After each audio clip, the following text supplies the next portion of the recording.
Ce n'est pas dans cette zone qu'on aurait pu prédire aisément une progression des forces armées de la Fédération de Russie, et pourtant c'est bien dans le Donbass hyper fortifié que Moscou enfonce plusieurs coins. Après avoir essuyé plusieurs contre-attaques des forces armées ukrainiennes dans le secteur de Zaporijia au printemps, c'est donc dans le Donbass que les Russes ont choisi de mener leur offensive de ce début d'été 2026. Principal terrain d'affrontement, la ville de Konstantinovka, déjà en partie conquise, est sur le point de se transformer en chaudron pour les forces armées ukrainiennes qui s'y trouvent. Konstantinovka fait partie de la ceinture défensive ukrainienne du Donbass la plus solide, avec 4 pôles urbains qui se touchent ou sont très proches les uns des autres. Slaviansk, Kramatorsk, Douchkivka et Konstantinovka. Cette zone est assurément la zone la plus défendue de tout le territoire ukrainien et peut même aisément être considérée comme l'une des zones les plus fortifiées militairement du monde, avec des fortifications souterraines construites par les forces armées ukrainiennes depuis 2014.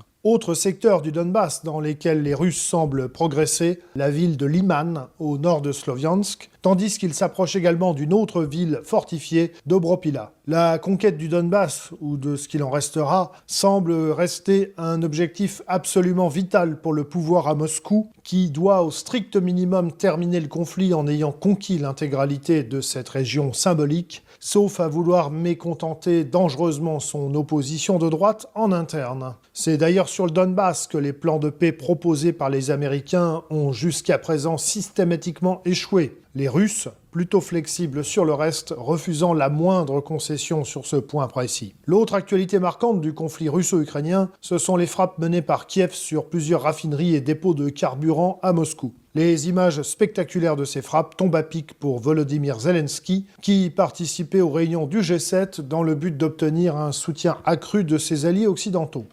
Les frappes d'hier soir contre la raffinerie de Moscou, 4 frappes ont touché la raffinerie. On ne sait pas encore si elles auront une efficacité réelle ou pas. Ce que l'on observe d'ailleurs sur les frappes précédentes, c'est qu'en général, ces frappes se concentrent sur les réservoirs de pétrole pour avoir une visibilité maximale et donc pour agir sur la psychologie de la population de la ville concernée. Toutefois, par exemple, les frappes qui avaient visé Kazan il y a une semaine, en définitive, n'ont handicapé la production de l'entreprise Tatneft que 3-4 jours. Et le 5e, les restrictions que Tatneft avait mis pour la distribution de carburant ont été levées. On observe aussi une deuxième chose, c'est que ces frappes ont lieu à Moscou alors que Vladimir Poutine n'y est pas, parce qu'il est au sommet Russie-ASEAN qui a lieu en ce moment à Kazan. Sommet qui est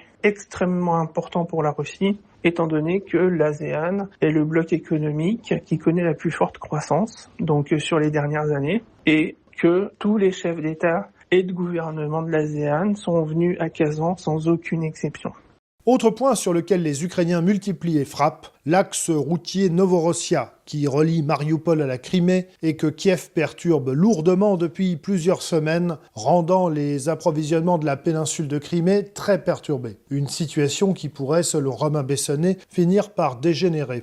Ce que l'on peut voir aussi, c'est que la stratégie ukrainienne, qui s'affirme de plus en plus d'isoler la Crimée des réseaux de transport les reliant au reste de la Russie, fait évoluer dangereusement la situation vers un casus belli potentiellement nucléaire avec la Russie. Il est très clair que depuis le début du conflit, la Russie n'acceptera pas que la Crimée soit d'une quelconque manière restituée à l'Ukraine ou que la population de Crimée soit isolée du reste de la Russie.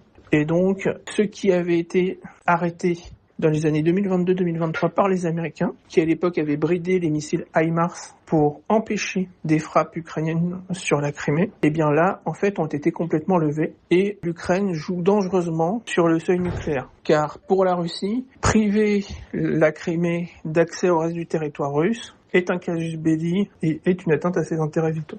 L'autre grande interrogation en lien avec le conflit ukrainien est l'incidence qu'aura l'évolution du conflit au Proche-Orient. Récemment interrogé à ce sujet, Donald Trump a ouvertement évoqué la possibilité de relever les sanctions contre la Russie, qui n'avaient été suspendues que provisoirement, dans le but de faire diminuer la pression sur le marché de l'énergie. Une situation qui n'aurait plus lieu d'être, selon le président américain, avec la réouverture du détroit d'Ormuz. Affirmation qui reste toutefois à vérifier dans le temps, si l'on considère la possibilité d'une reprise du conflit au Proche-Orient et les délais de remise en route de la production de gaz et de pétrole. Une chose semble en tout cas acquise, le conflit en Ukraine continuera d'être impacté ou imbriqué dans les conflits du Proche-Orient, tout comme l'économie des pays européens, très impactée par ces affrontements et aussi principaux soutiens de l'Ukraine. Assurément, le craquage économique de l'un ou l'autre camp aura sans doute un impact décisif sur l'issue du conflit en Ukraine.